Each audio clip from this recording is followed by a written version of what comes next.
Qué placer volver a encontrarnos. Igualmente. Viste que yo extraño cuando pasa un rato de hablar con la gente que me gusta hablar, que no es mucha. Esto que compré, entonces extraño cuando, y está bueno que nos reencontremos. Es una paradoja porque también tiene su aspecto ventajoso que pase el tiempo Sí. para haber reflexionado sobre muchas de las cosas que compartimos y también para que nos pasen otras cosas. No es que nos pasen muchas, en mi caso, pero alguna que otra. A propósito, y esto lo quiero compartir con vos, en nuestro último diálogo nos felicitó especialmente Gustavo Yankelevich. Uy. Y ahora acaba de sufrir una de esas tragedias que nos dejan sin palabras. Entonces, juntos Sí. le mandamos nuestro corazón Abrazarlo enormemente a él, a a Cris, Cris a Morena. Tomás y a Sofía, la mamá. Iba a empezar por otro lado, pero ya que viene esto a la mesa, ¿cómo haces un hombre que trabaja con las palabras cuando de verdad te quedas sin palabras? Lo pensé hoy cuando venía para acá. Es el momento en que uno cree en algún aspecto metafísico de la condición humana y no hay frase que quepa en esta tragedia, esa Dios aprieta pero no ahorca, no califica para esta ocasión. Uno tiene la esperanza de enviarle el corazón a Gustavo Yankelevich, a Cris Morena, a los suyos. Y yo no creo en rezar, pero sí creo que la voluntad mancomunada de muchos individuos puede transmitir algún tipo de energía. En estos casos, en donde no hay nada que hacer con la voluntad.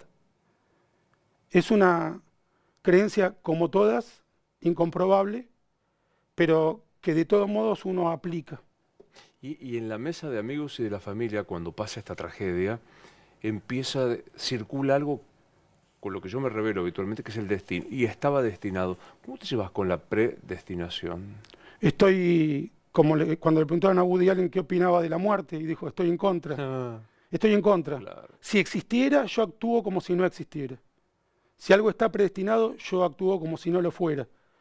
El único modo de labrar nuestro destino es con la acción. Eso no garantiza que tengamos éxito, pero es el mejor modo de vivir y de convivir. Para mí sería fatal que estuviéramos determinados. Viste que ahora hay como una corriente de otra predeterminación, que es el determinismo genético, que no podemos ser otra cosa más que lo que no...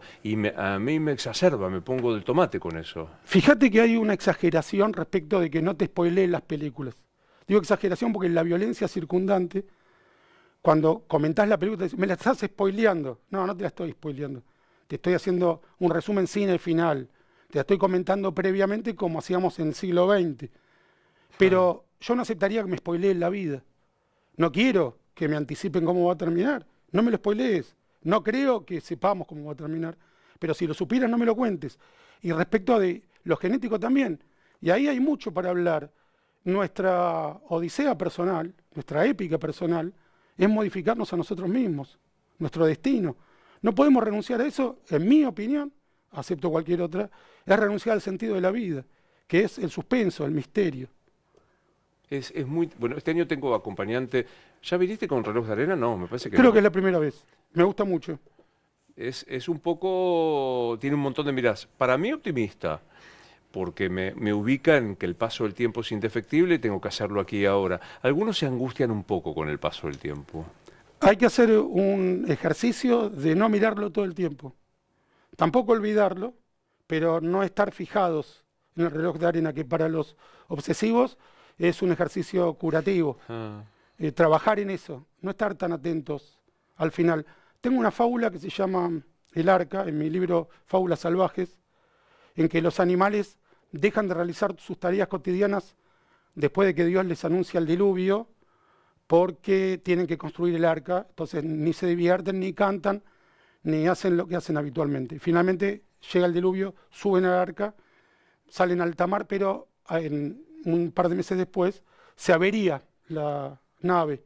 Entonces el mono propone que todos mediten, que se queden nuevamente sin jugar ni cantar, porque viene el evento más trascendente de sus existencias, que es la finitud.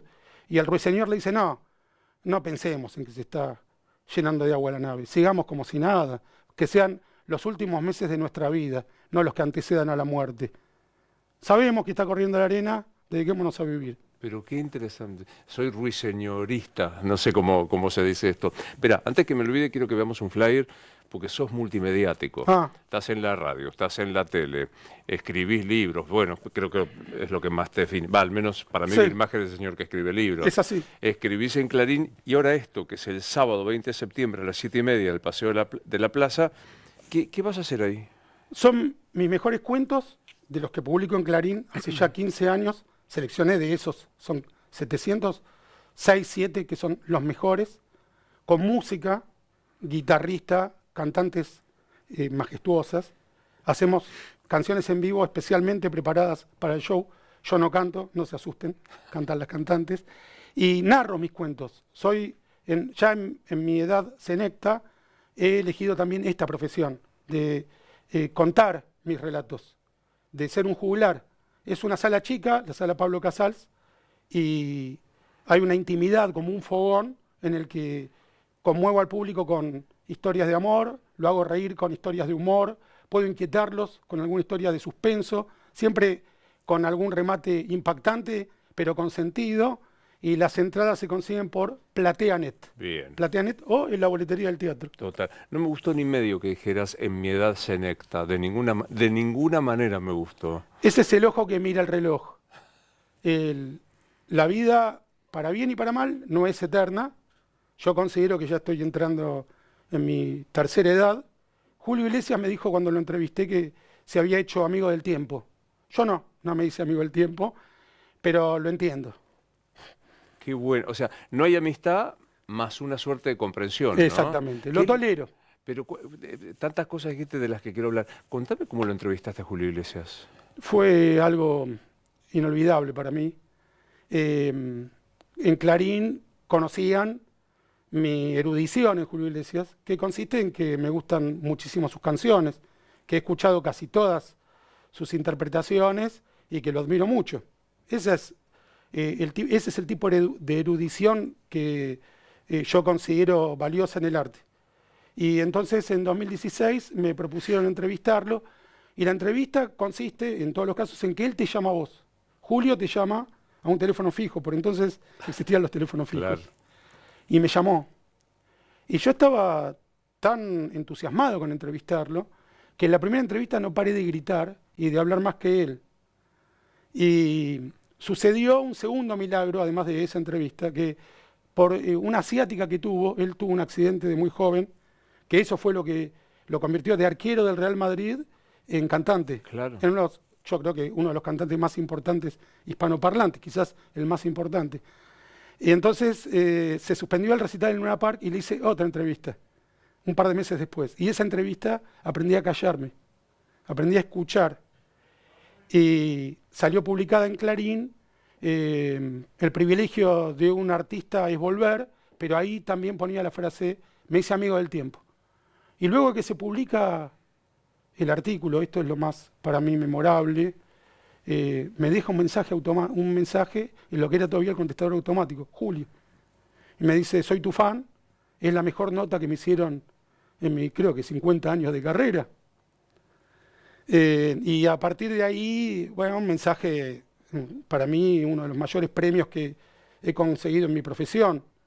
Y de ahí intercambiamos un par de WhatsApp y mails hasta, no sé, hace 5 años. Ahí ya dejamos de intercambiar, pero muchas veces casi estuvimos a punto de encontrarnos a cenar. Me invitó a la primera fila cuando dio el recital en Luna Park. Fue una de las, reitero, uno de los grandes satisfacciones de mi profesión como periodista, que es otra de mis profesiones. Dos cosas. Primero, corre riesgo tu vida si no guardaste el mensaje del contestador. ¿Lo tenemos? No solo lo tengo, sino que se lo di a mi única caja fuerte, que son mis amigos, mi hermano Daniel. Cada uno tiene la copia para cuando yo la pierdo, cuando vas cambiando el celular, vas cambiando la computadora. Ellos lo tienen. Eso uno. Y lo otro, un año de mi vida por esa cena, que después puedas contar un año. ¿Qué tengo? Te voy a decir, ¿con quién hay que hablar? ¿Sabes lo que era esa cena? Era Calamaro, Julio Iglesias y Daniel Scioli. ¡Wow!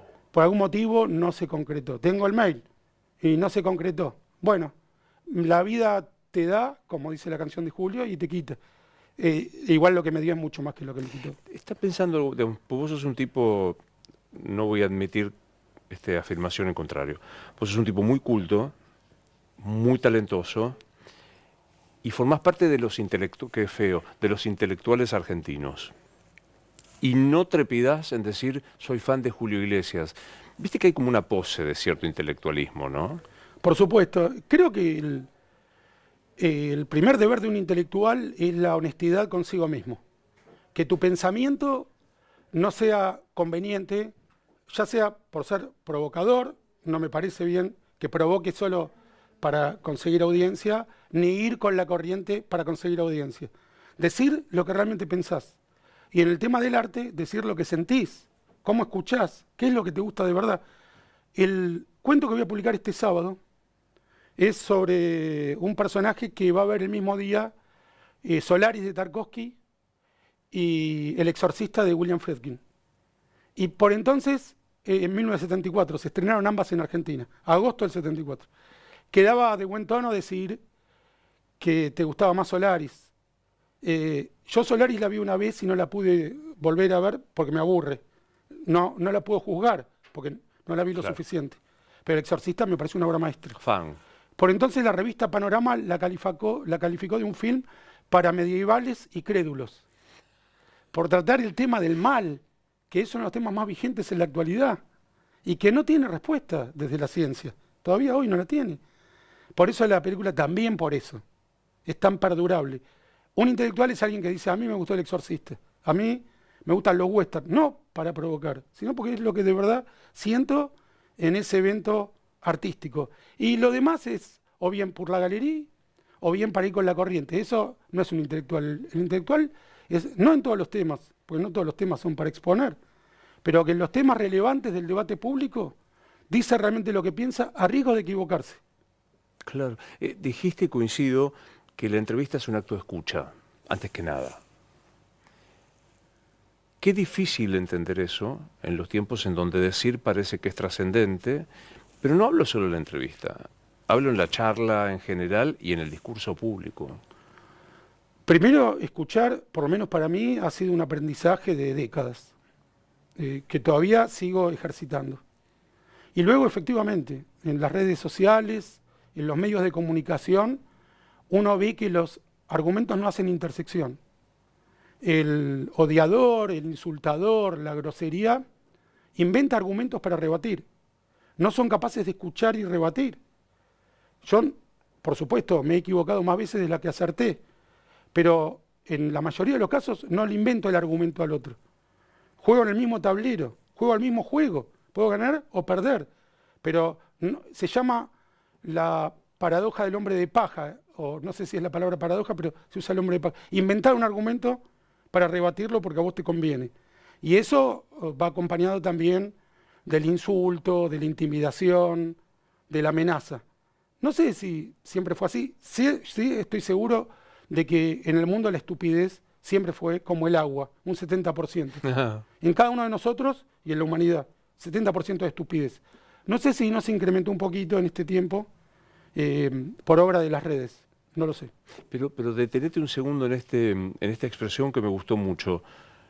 Los argumentos no hacen intersección, que me parece que es el nudo, ¿no? Te voy a dar un ejemplo. Recientemente tuiteé sobre la crisis que están viviendo los palestinos en la Franja de Gaza. Entonces, reflexioné. El gran problema de los niños gazatíes, que los niños son iguales en todas partes del mundo. Los niños, en mi opinión, son sagrados en todas partes del mundo. No tienen nacionalidad, siempre tienen que ayudar a los niños. La tragedia es que sus padres, en la mayoría de los casos, los padres, los adultos, prefieren matar judíos a proteger a sus propios hijos. Eso pasó por lo menos una vez, yo no conozco otros casos en la historia de la humanidad que fue con los nazis. ¿Sabés que cuando ya el Reich estaba derrotado militarmente, Hitler todavía no se había suicidado, estaba entrando el Ejército Rojo, ya llegando a Berlín? El Ejército Rojo fue, además de contribuir al triunfo aliado en la Segunda Guerra Mundial, fue salvaje en su incursión en Berlín, y uno hubiera esperado que los asesinos alemanes que tenían judíos en sus manos en el este corrieran a Berlín a proteger a sus hijos y a su familia de los soldados de Stalin. Pero no, preferían quedarse con los judíos. Llevaron a los judíos a lo que se llamó la Marcha de la Muerte. Preferían matar judíos a proteger a sus hijos. Y en el caso de Gaza pasa lo mismo. Fíjate que están denunciando en Gaza, los gazatíes y los medios de comunicación afines a Hamás, que hay hambre y sed por culpa de Israel en Gaza. Tienen rehenes judíos. Tuvieron durante todo este tiempo más de 300. Ahora creemos que quedan los occidentales liberales que leemos los medios de comunicación entre 20 y 30 rehenes vivos, más los cadáveres que también, porque son adoradores de la muerte, los islamonazis, se quedan con los cadáveres también. No sé qué harán. Vimos que los desecraban en manifestaciones públicas en Gaza cuando los atrapaban por primera vez, pero uno se pregunta, ¿le estás dando de tomar agua y de comer a los rehenes y no les das a tus hijos? ¿Estás pidiendo que te hagan ayuda humanitaria y preferís conservar rehenes judíos? ¿Te importa más torturar, violar y asesinar judíos que darles de tomar y de comer a tus hijos? Y eso es indiscutible, eso es lo que está ocurriendo. Y cuando el primer ministro inglés dice la situación en Gaza, los judíos no son seres humanos, los rehenes no tienen hambre, no tienen sed, no se inició la guerra porque jamás atacó el sur de Israel, secuestró más de 300 rehenes, asesinó a más de 1.200 personas y donde no había judíos en Gaza, llevó judíos para poder torturar, violar y matar. Son desaparecidos los rehenes. Nosotros sabemos de eso. ¿Por qué Macron, el primer ministro inglés, nos dicen suelten a los rehenes o por qué nos dicen vamos a colaborar todos en soltar a los rehenes y en destruir a Hamás, que es el único modo de ayudar a los niños palestinos? Pero digo, Stammer, el inglés, Macron, Stammer, el francés y todos, nunca en estos 500 días, yo ya no sé sacar la cuenta, dijeron o los rehenes o no hablamos de otra cosa. pero por supuesto, y eso hubiera solucionado el hambre y la potabilidad del agua en Gaza. Stammer creo que significa algo así como tartamudo en inglés, en alguna de las versiones, y este es un tartamudo ético. Habla con unos intervalos en donde desaparece la ética. Dice, si no dejan, le dice a Netanyahu, o dejás morir a tus rehenes o reconozco el Estado palestino. Le exige a Netanyahu que abandone a los civiles indefensos de Gaza, que son los rehenes y los niños. Destruir a Hamás es salvar a los niños de Gaza. La ayuda humanitaria solo puede ser distribuida si no está Hamás de por medio. Cierro con esto este bloque, Luis, mirando, ves que sirve el reloj. No lo mires. En el 6 de octubre de 2023, un día antes de la masacre de Hamás contra Israel, entraban 30.000 palestinos a trabajar de Gaza a Israel. Llevaban miles de millones de dólares al año de Israel a Gaza. Además, Netanyahu permitía, además de lo que proporcionaba Israel, que hasta hoy sigue proporcionándole ayuda a los gazatíes, permitía que entrara dinero de países árabes a Gaza por miles de millones de dólares. No había crisis de agua potable, no había crisis de alimentos. ¿Por qué atacaron? ¿Por qué secuestraron 300 judíos?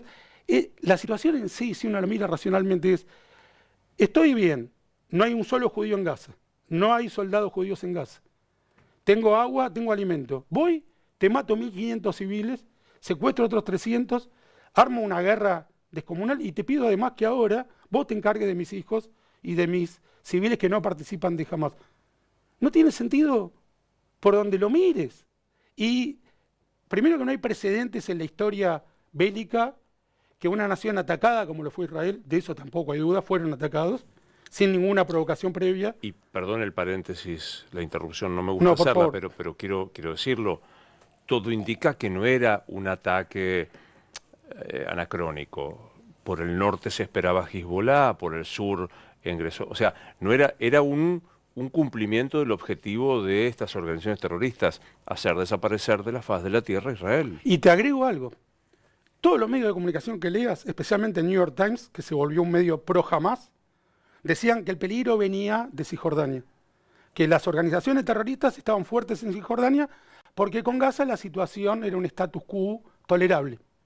acusaban, en todo caso, acusaban después a Netanyahu de haber sido demasiado complaciente con Gaza. Ahora lo acusan de no permitir el paso de ayuda. Lo que finalmente quieren es destruir a Israel. No, no hay mucha más argumentación que esa. Pero cierro a tu pregunta, que me fui muy lejos. Cuando tuiteé esto, me empezaron a decir, vos no respetás a los niños palestinos, vos sos un genocida. Dije cómplice. todo lo... Claro. Leí que te dijeron cómplice. Dije todo lo contrario. Dije, la manera de salvarlos es destruir a Hamás. Sí va ayuda humanitaria de Israel a Gaza, cosa sin precedentes en la historia bélica. Es Hamás... Que un Estado agredido... Exactamente, no ocurrió nunca. Los aliados no dieron ningún tipo de ayuda a los alemanes, que en su gran mayoría eran nazis. Siempre hablamos de los adultos, hasta que se suicidó Hitler y Keitel, si no me equivoco, se rindió, firmó la rendición incondicional. Recién ahí empezó la recuperación alemana. En Gaza tenemos una situación muy parecida, porque la mayoría de los adultos de Gaza son pro Hamás. No van a permitir que se ayude a sus hijos si no se les permite matar judíos. Esto que suena grandilocuente o inverosímil es lo que piensan y lo que hicieron. Repito, las cosas estaban tolerablemente bien previo a la masacre. Festejaron la masacre. Eso no lo hubiera visto nunca en las calles de Tel Aviv, llevar un cadáver desarticulado de una niña prácticamente, y que se acerquen chicos a escupirlo. U orinarlas. ¿Dónde están los padres de estos chicos que van con las cacerolas? Jamás el grupo terrorista no tiene agua. ¿De dónde sacan esas camionetas? ¿Cómo tienen secuestrados a los rehenes? ¿El único lugar donde hay agua es ahí donde sacan las fotos? ¿Por qué jamás aparece con esos uniformes planchados, pulcros, sus armas de última generación? ¿Dónde están los recursos? ¿Por qué no van a donde está Hamás a pedir agua? Vamos a suponer que también hay agua acá, pero nunca vi una foto de decirle, bueno, el agua que tienen ustedes, que vayan también a otro punto de distribución, que es el que efectivamente tiene Hamás, el dinero que reciben, las armas que reciben. ¿Cómo se sostienen el poder si no son capaces de distribuir agua y alimento? ¿Y por qué el periodismo, que saca fotos de los niños y los adultos palestinos con las ollas, que hay varias que son falsas, está comprobado, The New York Times repitió una foto falsa de un niño con una enfermedad genética, el Telegraph, sí, diciendo que era hambruna? ¿Por qué no sacan fotos de los rehenes? El periodismo tiene que incomodar, ¿correcto? Tenemos que mostrar lo oculto, no lo que te quieren mostrar. Jamás pone a esa gente ahí, el grupo terrorista jamás. ¿Y la foto de los rehenes? No hay un solo de los que descubrieron el Watergate, de los que hacen esos grandes reportajes, uno no hay que diga, yo logré la foto de los rehenes, están acá. ¿Por qué no hay un adulto palestino que diga, ¿dónde están los rehenes? Que lo escriba, que lo denuncie. Uno, en Israel vos tenés un centenar y un millar, también, lamentablemente, de alocuciones de autoodio que hablan en contra de Netanyahu, que revelan todo tipo de secretos, que dicen que Israel está haciendo tal o cual. Del lado palestino, ¿dónde están los que critican a Hamás? Uno, que diga, los rehenes están acá. Terminemos con esto, salvemos a los rehenes y protejamos a los niños de Gaza. Y finalmente terminás descubriendo que los que tuitean también quieren destruir Israel. No es un intercambio de argumentos, les importa un pomo los niños de Gaza. No se preocupan por los niños de ninguna otra parte. No les importan los niños sirios, no les importan los niños egipcios. Le importa destruir Israel, no proteger a los niños de Gaza. Te iba a decir algo, podrán creerme o no, a mí me importan los niños de Gaza. Me importan tanto como cualquier niño. Y sé que la única manera de protegerlos es destruir a Hamás y liberar a los rehenes.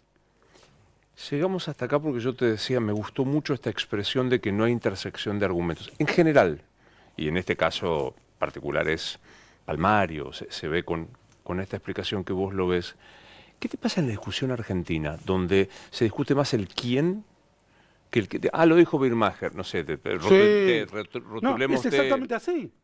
No importa lo que diga, sino quién lo dice. Si tal intelectual, entre comillas, dice lo mismo que dije yo, pero lo mismo, antes o después puede llevarse aplausos, premios, y si lo digo yo, está completamente equivocado. No importa el argumento, importa quién lo dice, es exactamente así. Puedo defender la ficción clásica, que algo empiece, se desarrolle y termine, y que me llamen pueril, infantil, atrasado. Y lo mismo dice 10 años después uno que defendía el estructuralismo, la historia sin final, que no existe el chiste, no existe el gag, todo es relativo y vaporoso. Y repite lo mismo que dije yo 10 años atrás y a ese lo van a aplaudir y a mí me van a seguir descalificando.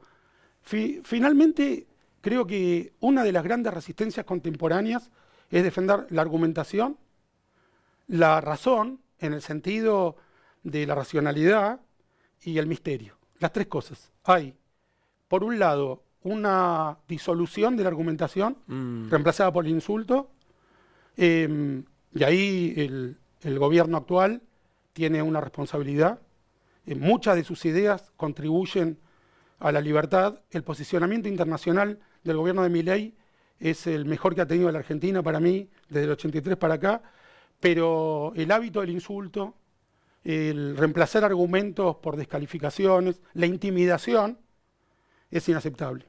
Y eso degrada la discusión pública. A mí me impacta, y ya te dejo hablar porque dijiste argumentación, razón y misterio, y me gustaron las tres cosas, pero en tren de la argumentación reemplazada por el insulto, hay una explicación que a mí me parece inaceptable, pero como vivimos en tiempos donde hay que explicar que el agua moja, es fatigoso, porque hay que, otra vez, muy fatigoso. Hay que explicar que el agua moja, sí, hay que explicarlo. Pero digo, hay una explicación que es, bueno, siempre, por ejemplo, el presidente insulta, siempre fue así. El presidente es genuino, se muestra como es. ¿Qué decís a eso? Primero es falso. Alfonsín no hablaba así, Menem no hablaba así, De la Rúa no hablaba así, Macri no hablaba así. Descartemos a los kirchneristas, que son un grupo delincuencial. Cristina Kirchner es una delincuente, afortunadamente ya juzgada y apresada, y el kirchnerismo rompe canales de televisión a cara descubierta.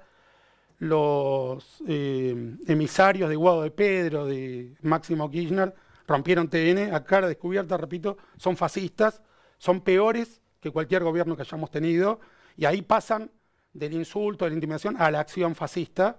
Y espero que vayan presos los que rompieron TN, también los que tiran excremento contra los que piensan distinto. Eso es peor que cualquier insulto, eso es acción. Dejémoslo de lado porque no entran ya en el debate, son delincuentes. Ahora, el hecho de que el presidente de la Nación insulte a otra persona es un acto de cobardía, porque el presidente de la Nación no puede ser insultado.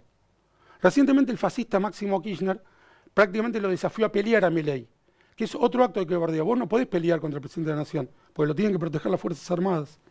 Vos no podés insultar al presidente de la Nación, porque es una amenaza que puede ser con justicia incorporada por la legislación. El presidente de la Nación hay que respetarlo. Entonces él está obligado a respetar a los demás, porque nosotros no lo podemos insultar. Tiene que esperar a dejar de ser presidente para poder insultar, porque no le podemos responder. Es un acto de cobardía, desde el sillón de Rivadavia, insultar a un ciudadano. Es un acto de cobardía inaceptable. Y se dice, y hemos hecho, como nunca se hizo en la historia, lo mejor del mundo, vas a cambiar todo el sistema económico de un país, no sos capaz de dejar de insultar. La odisea, la épica, de cambiarte a vos mismo.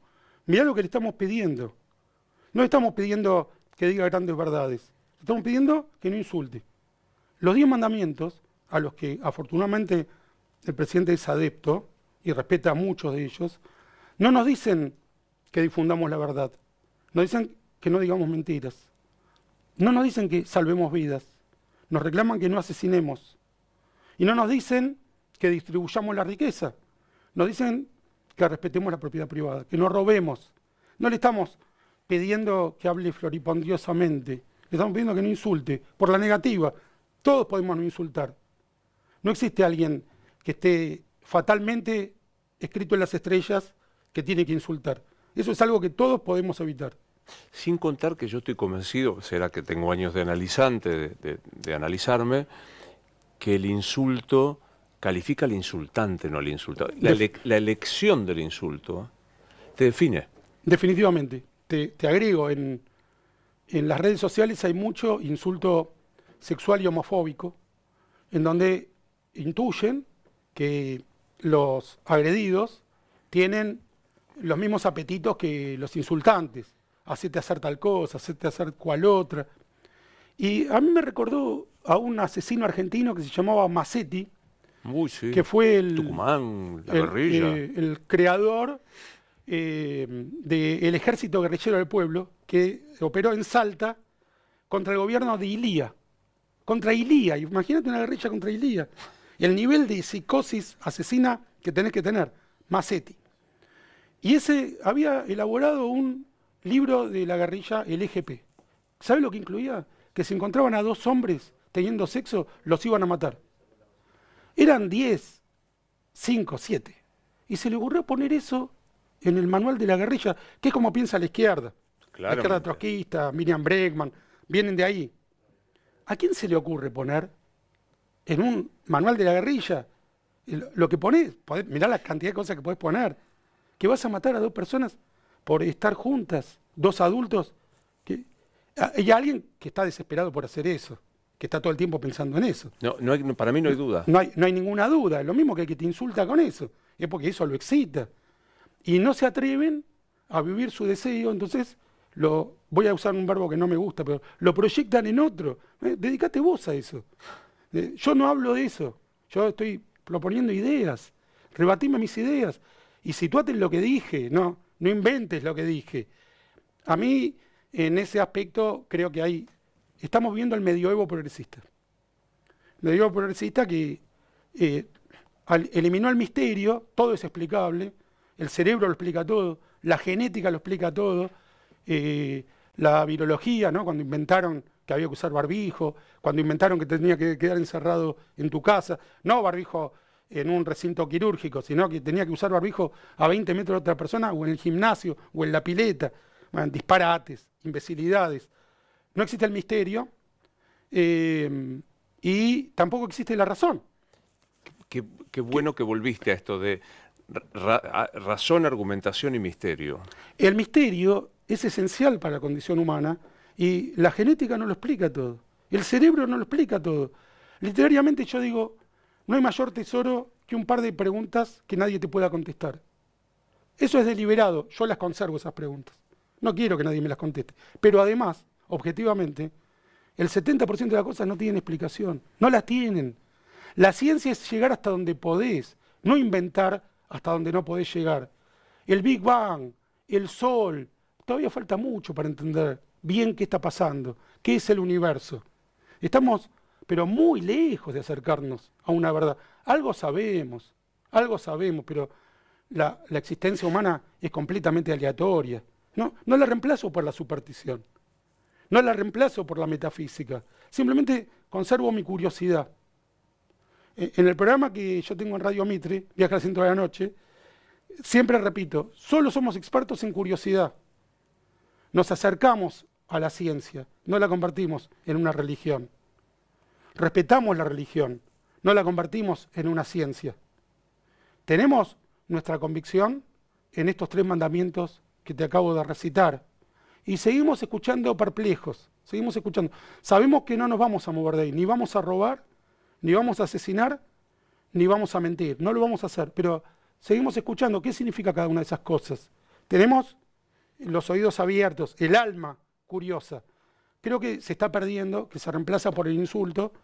Y repito, el kirchnerismo es delincuencial, la izquierda argentina es antijudía, es una izquierda totalitaria, es una izquierda que busca vivir sin trabajar, son ambiciosos de un ocio trascendental, dormir tranquilos, sin laburar, sin cambiar nada en la realidad, repitiendo barbaridades, pero el gobierno, que representa, yo creo, de la manera menos mala las ideas de la libertad, repito, que tiene muchos méritos, no es permisible que insulte, no es permisible que degrade como lo está haciendo el debate público, y además también yo creo que el gobierno de Milei respeta el concepto de educación y los chicos están escuchando. Hay escolares y chicos del secundario que lo están escuchando insultar. Tiene que ser ejemplar y no le estamos pidiendo demasiado. Hay muchos productos que siguen aumentando, no le estamos diciendo interrumpa esto inmediatamente. Los jubilados están pésimos y no le estamos diciendo descalabre el... Emita como loco. No, en absoluto. Respetamos, entendemos los procesos. Ahora, podés dejar de insultar hoy. No existe alguien, yo soy así, porque los demás también somos así. Y yo soy que no puedo dejar de reclamar que no me insulten. No puedo cambiarlo eso. Y creo que la mayoría de las personas no podemos cambiar el hecho de que nos indigna y nos resulta reprobable e inaceptable que nos insulten. La mayoría de las personas en el mundo somos así. Entonces, los que no pueden dejar de insultar tienen que cambiar, no los 1.000 millones de personas. Me quedé con algo que dijiste que es casi una posición existencial, de una belleza, casi te diría excitante, de defender la perplejidad, la curiosidad y la perplejidad. Que es hermoso estar perplejo y decir, no lo entiendo, no sé, no le encuentro respuesta, no me la dan. Y la perplejidad es como excitante, ¿no? Mirá que cómo me cuesta escuchar que ya estaba, y en vez de disfrutar de lo que estás diciendo, efectivamente, la excitación, el erotismo, es una palabra que no me gusta tampoco, prefiero excitación, depende del misterio, depende de que la intimidad no se desparrame así, que aparezca todo por todos lados, de hablar. La educación sexual es una cosa, no tiene nada que ver con el erotismo o con la excitación, es para proteger la vida de las personas y me parece genial, para que no se tengan hijos indiscriminadamente, que eso es uno de los grandes peligros de la condición humana, lo fácil que es tener hijos. Es más difícil construir una casa, pero mucho más difícil que tener hijos. Cualquiera y de cualquier manera tiene hijos. Debería ser el acto más dificultoso de llevar a cabo, tener hijos. Debería estar separado del sexo el hecho de tener hijos. Que sea tan placentero tener hijos, para mí es uno de los grandes peligros de la condición humana. Tener un hijo debería ser fruto de una reflexión profundísima, de un tiempo, de una maduración. Llegar hasta a la última instancia de reflexión antes de tener un hijo. Bueno, una vez dicho eso, saquemos la reproducción. Espera que subraye, porque es una frase hermosa sobre la que escribas, si no lo hiciste ya. Es una complicación de la naturaleza o de qué sé yo qué, que tener un hijo esté tan vinculado con el placer. Estoy convencido, es un problema. No, está mal pensado eso, quien sea que lo haya pensado. Claro. Tener un hijo debería ser un acto de responsabilidad, no de placer. ¿No? Están demasiado juntos los dos impactos. Sí, claro. No hay nada más importante que un hijo, es más importante que todo. Yo lo descubrí personalmente y conozco muchísimas personas que lo sienten del mismo modo. Ya no podés ser feliz si tu hijo no es feliz.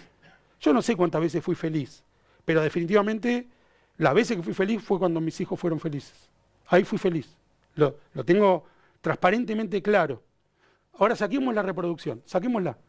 Pensemos en la excitación, que trajiste esa palabra no casualmente. Depende del misterio y eso es lo que hace también. Yo no creo en eso de hacer el amor no la guerra, porque se han hecho guerras por amor. La Ilíada y la Odisea es el ejemplo, si bien ficcional, pero es un mito. No sabemos cuánto hay de verdad de realidad o de ficción en eso. Pero fue por amor, fue por Helena, claro. París. Siempre me cuesta pronunciar Menelao. Pero lo que sí es verdad es que el aburrimiento es uno de nuestros grandes enemigos. Y que si bien el amor en algunas ocasiones puede llevar a la guerra, el aburrimiento casi siempre lleva a la guerra o a la autodestrucción. Muchos de los grandes artistas han padecido un gran aburrimiento que los ha llevado a una forma de autodestrucción. El misterio nos protege del aburrimiento. La intimidad entre dos personas nos protege del aburrimiento y lo tenemos que conservar. No tenemos que convertir todo en la primera plana de lo que fuera. Tiene que haber páginas invisibles, tiene que haber bohardillas, tiene que haber, repito la palabra, misterio, intimidad, curiosidad. La canción de Serrat, creo que es la mejor canción de ese disco, Una mujer desnuda y en lo oscuro. Ya no me gusta la frase que estoy diciendo, pero es en lo oscuro, es vislumbrar, estar perplejo, sorprenderte con algo inesperado y placentero. Voy a ser re indiscreto. En algún momento dijiste, hay 2 o 3 preguntas que conservo para mí que no tienen respuesta. Es de una indiscreción insoportable. No, me parece atinado. Te voy a decir algunas, que vos me la preguntás muchas veces. ¿Qué pasa después de la muerte? ¿Cómo volver atrás en el tiempo? ¿Qué es el amor?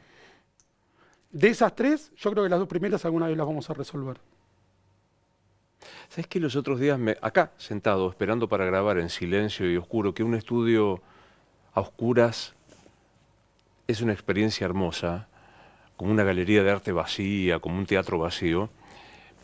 Mirando random en Instagram me aparece un decir, una entrevista de Ana Belén,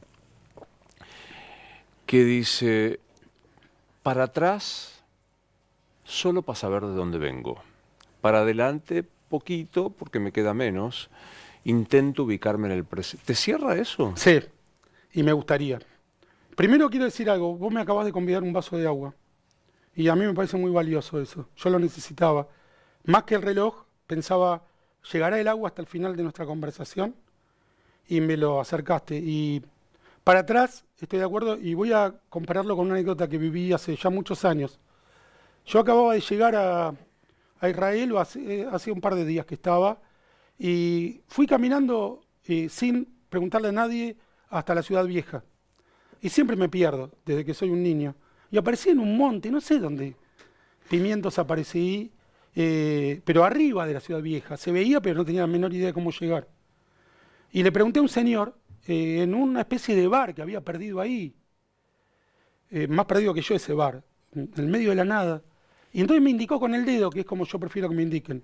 Yo no sé usar los mapas, ni ninguna otra forma, ni las brújulas, mucho menos, y menos aún las estrellas. A mí lo único que me sirve es que me digas con el dedo cuántas cuadras son y para dónde.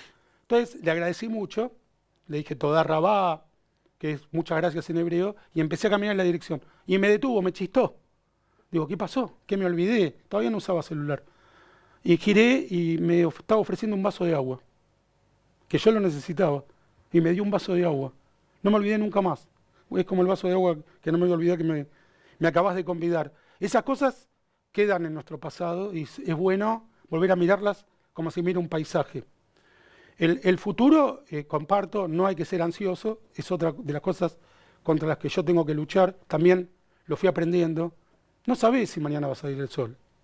No sabés si la pelota que tiraste va a entrar. No, lo único que podés hacer es hacer lo que vos podés. Hasta ahí podés. Y disfrutar el presente, que también me cuesta horrores, pero sí, lo suscribo. Aparte hay algo injusto que hacemos, porque para ubicarte en el presente más absoluto está Gustavo Yankelevich. Y yo digo, no hace falta Gustavo Yankelevich para que lo entendamos. Esto es como un sopapo. Eso yo se lo digo a mucha gente, y a mí, y no siempre me escucho. Mirá todo lo que tenés. Mirá, hoy, el día de hoy, no te pasó nada de todo esto. Podés caminar, podés beber, podés mirar, podés leer, y no nos alcanza. Hay algo trágico, es que, repito, el futuro es una jungla. No sabemos lo que va a ocurrir. Pero con lo que decís, sí, trabajar en disfrutar el presente.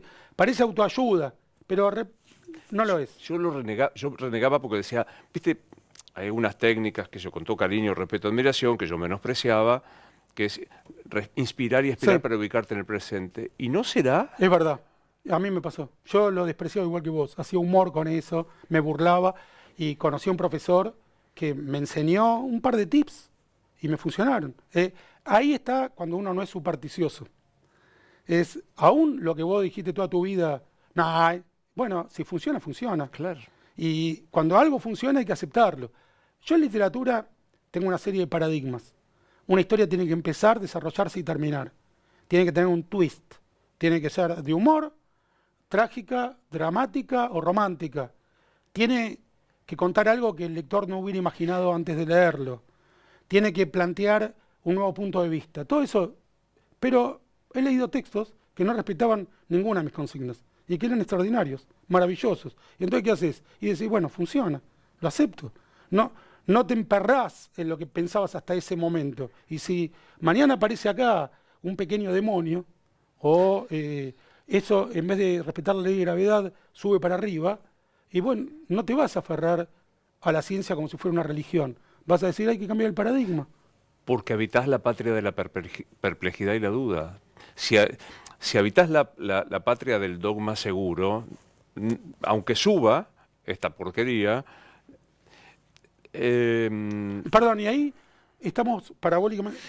¿Nuestra conversación termina cuando termina ese reloj o termina antes? Yo desafío el tiempo y tenemos un ratito antes. No, el reloj seguro completo va a terminar, pero después tengo un changüí. Que tenemos una parábola que arrancamos con Julio Iglesias diciendo, me hice amigo del tiempo.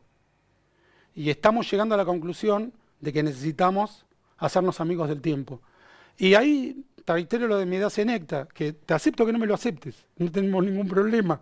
Podés disentir, gracias a Dios, me Claro, conviene a mí incluso que claro. disientas conmigo.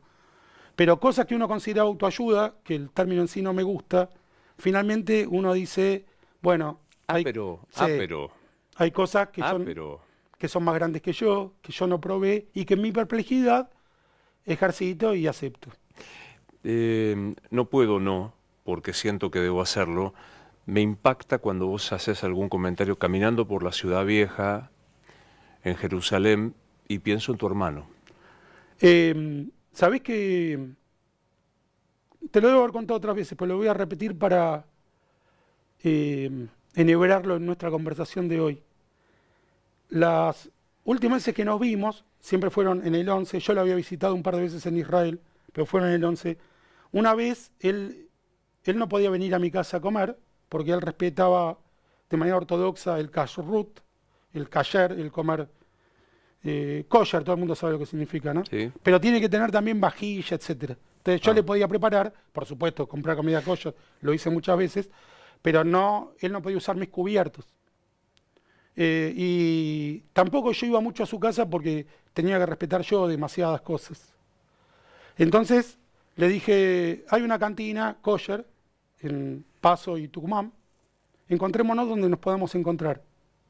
Encontrémonos donde nos podamos encontrar. Y ahí nos encontrábamos. Las personas de buena voluntad, todos tenemos algún lugar donde nos podemos encontrar. Y mi hermano Eduardo, a lo largo de su corta vida, muy sabio, todavía yo me encuentro con alumnos que tuvo, él era un educador de la Torá. Tiene una puerta que lo homenajea en una yeshiva que está enfrente del Kotel, del Muro de los Lamentos. Me fue diciendo verdades geopolíticas que yo aprendí mucho tiempo después. Y verdades sobre mí que yo entendí mucho tiempo después. Y yo sigo escuchándolo. Él dejó muchas máximas, verdades, soplando en el viento, como la canción de Dylan. Y cada tanto me llega alguna. Así como se me acerca alguien a decirme, yo lo conocí a tu hermano, me educó, etcétera, me llegan cosas que dijo en algún momento. Y me van llegando, como si las dejara efectivamente guardadas en el viento. También, como todos los hermanos, disentimos en muchas cosas, nos peleamos, nos distanciamos, pero nos terminamos encontrando. Y cuando yo ahora viajo a Jerusalén, que lo hago prácticamente todos los años, él tiene un recordatorio que le puso el Estado de los Judíos, el Estado de Israel, puso un recordatorio en la entrada a la ciudad vieja, en la puerta de Yafo. Hay dos personas en ese cartel que puso el Estado de Israel. Mi hermano Eduardo y un señor que se llamaba Ofer, que vio que había dos islamonazis palestinos atacándolo, se bajó del auto y fue a defenderlo, se defendieron juntos, murieron ambos en la batalla contra los islamonazis. Y ahí yo siento que nos encontramos donde nos podemos encontrar, todavía hoy nos podemos encontrar. es de una belleza escuchar decir, las personas de bien siempre tenemos un lugar en donde encontrarnos. Y ese es también una de las grandes enseñanzas que cuando uno va pasando el tiempo cada vez respeta más la vida.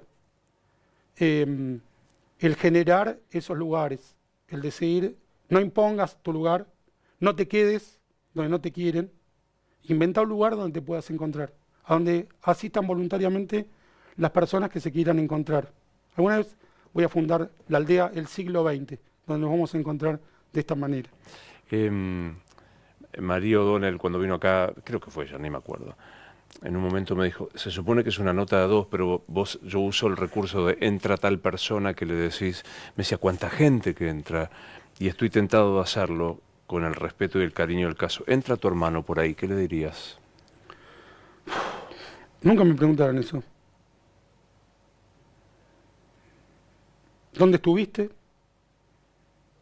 ¿Dónde querés ir a comer? Ah, Vamos, a la cantina kosher. por ahí podemos ir a otro lugar. Le diría, ¿a dónde vamos? ¿A dónde vamos? ¿Qué película me recomendás? ¿Qué libro tengo que leer ahora? Y viste como Maradona le dijo a Palermo en la eliminatoria, vos sos tan ignorante como yo en el Tengo fútbol. menos fútbol que la revista Para Ti, Marcelo. Pero compartimos esa ignorancia, pero de ese partido te tenés que acordar, fue las eliminatorias contra Perú, estábamos perdiendo, necesitábamos un gol sí o sí para quedar en el Mundial. Creo que fue una de las maravillas de Maradona, le dice a Palermo, resolveme esto, bajo la lluvia. Es una escena literaria, bajo la lluvia. Y entra Palermo y hace el gol. Era algo imposible. La perplejidad, era imposible. Solo Maradona y Palermo podían hacer eso. Y entonces yo le diría a Edu ahora, resolveme esto. Porque él era muy sabio. Le diría, resolveme esto. No lo haría ejecutivamente, pero me daría la idea para resolverlo. Mirá lo que son las vueltas, vuelvo al principio con la predestinación y que yo debe haber alguno que debe decir, Dios le tenía reservado a tu hermano otra... Sí, a mí me enfurecen en esas cosas cuando yo escucho. Otra contradicción, yo estoy totalmente de acuerdo con vos. No acepto cuando alguien dice, esto fue un milagro y murieron 8.000 personas y se salvó uno. No, no es un milagro. Milagro, pensemos otra posibilidad de milagro. Esto no es un milagro, porque los demás... Pero creo que en este caso, mi último encuentro con mi hermano tuvo un aspecto metafísico. Yo lo creo, no lo puedo rebatir. La serie de circunstancias las voy a guardar también en mi intimidad, pero la serie de circunstancias de nuestro último encuentro tuvieron un aspecto metafísico. No lo voy a enunciar, no lo voy a escribir de manera contundente, no lo voy a defender, pero en mi corazón yo sé que tuvieron un elemento metafísico. Son cosas que pasan, ni la explico ni la niego. Un amigo valenciano, todavía es mi amigo, el padre una vez recibió a uno de esos que venden Biblias y le dice el señor a él en Valencia, ¿usted cree en Dios? Y el padre de mi amigo le dice, no, yo no creo en Dios. Dice, pero entonces, ¿cómo se explica el universo? Pues no me lo explico. Pues no me lo explico. Y ya. Lo mismo. Y ya. Y fíjate que también el otro día lo pensé, la palabra universo es universo. Hay un poema detrás. Hay un poema. Entra por ahí Marcelo Birmacher a los 16, con 40 de experiencia, ¿qué le decís? Ya tengo más de 40 de experiencia. Este año te estoy no me haciendo defiendas. un piropeo, claro. Gracias. Voy a cumplir 59 este año. Me da mucho miedo. Al borde del abismo. Hay un libro del rabino Lau maravilloso que se llama Fuera del abismo. Él se salvó de los campos de exterminio y llegó a ser el gran rabino de Israel. Su libro espectacular, Fuera del abismo. Entra Marcelo Birmacher a los 16 años, le diría, ya sacaste las joyas del fuego, ya sacaste las joyas, tus escritos de la casa que se incendia, hiciste lo más importante, cuídate, prepárate para vivir mucho tiempo. No más que eso. Se lo dejaría soplando en el viento. Mira esta cosa, esto sí que es ¿Terminó? vertiginoso. Pero mira qué vertiginoso. Empujo el tiempo. No es como una... Maravilloso. No es como una cosa, voy a cometer una gran injusticia con vos y una conmigo, menor. Pero es la mejor charla que hemos tenido en mucho... es injusto por las anteriores. No, porque vamos mejorando, que eso ¿Decís? corresponde lógicamente. ¿Puedo agregar, tengo tiempo, 20 segundos? No, tenés más que eso. Hay un tema que hablé antes de Gaza, pero lo quiero hacer un poco más extenso. Leí en La Nación ayer una extraordinaria nota de Arturo Pérez Reverte hablando de la invasión islamonazi de España. Hay islamonazis en España que entraron como inmigrantes, pero en rigor son terroristas e invasores. Mataron a un anciano en Murcia. El gobierno de Pedro Sánchez es cómplice de los islamonazis y Pérez Reverte en su nota dice, los dejamos entrar, no nos dimos cuenta de lo que venía. La nota está ilustrada por mujeres con burka, que es lo que le imponen los islamonazis a las mujeres. Lo hacen en Irán las matan si no usan la burka, si la usan mal incluso. Israel está defendiendo al mundo de esa invasión islamonazi. En Gaza hay una base del islamonazismo que amenaza al mundo libre, amenaza a Israel, amenaza a España, amenaza a Francia, amenaza a Inglaterra. ¿Cuál es la amenaza islamonazi? Someter a las mujeres, matar a las personas homosexuales, exterminar a los judíos y destruir las democracias liberales. El único modo de proteger a los civiles musulmanes que habitan los territorios donde gobiernan los islamonazis, como la Franja de Gaza, como la República Islamonazi de Irán, es destruir a esos regímenes tiránicos como se destruyó al nazismo hitleriano. No hay otro modo mejor o menos malo de proteger a los niños, a las mujeres y a los civiles indefensos que en conjunto son mayoría. Si los gobiernos de Europa son cómplices del islamonazismo, la tragedia se va a extender en el tiempo, no se va a reducir. Si el primer ministro Stammer, que es un tartamudo ético, es decir, a mí respeto todas las formas de hablar, acá es el caso de que esa tartamudez es del alma, no de la palabra. En vez de decir, si Netanyahu no abandona a los rehenes, si no deja morir a los rehenes, yo voy a apoyar el Estado palestino, dijera, solo voy a apoyar el Estado palestino si sueltan los rehenes. Tendríamos un aliado, podemos disentir en la metodología, pero sabemos que está respetando la vida, pero prefiere matar judíos a defender incluso su propia democracia liberal. Si Macron se enfrentara con los islamonazis que atentaron contra Francia, sufrió distintos atentados islamonazis, en vez de rendirse a la extorsión, si en vez de estar replicando al mariscal Pétain, que fundó la Francia de Vichy aliada con Hitler, replicara al general de Gaulle, que se opuso a Hitler, estaríamos juntos acortando en el tiempo la amenaza islamonazi y protegiendo a todos los civiles en total.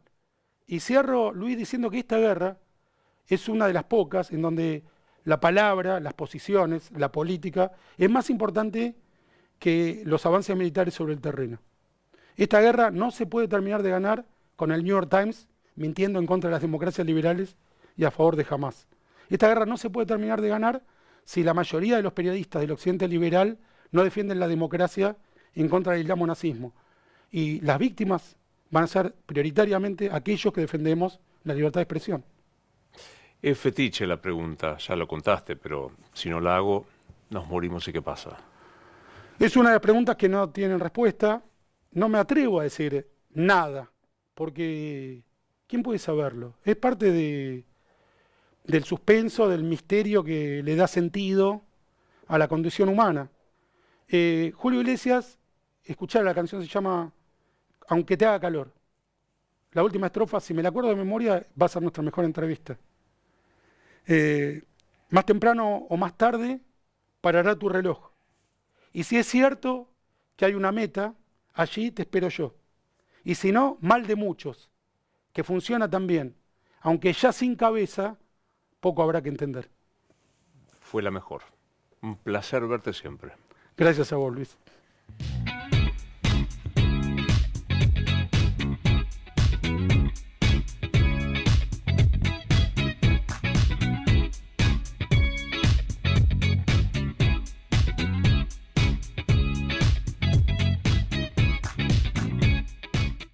De lunes a viernes, Antonio Laje y su equipo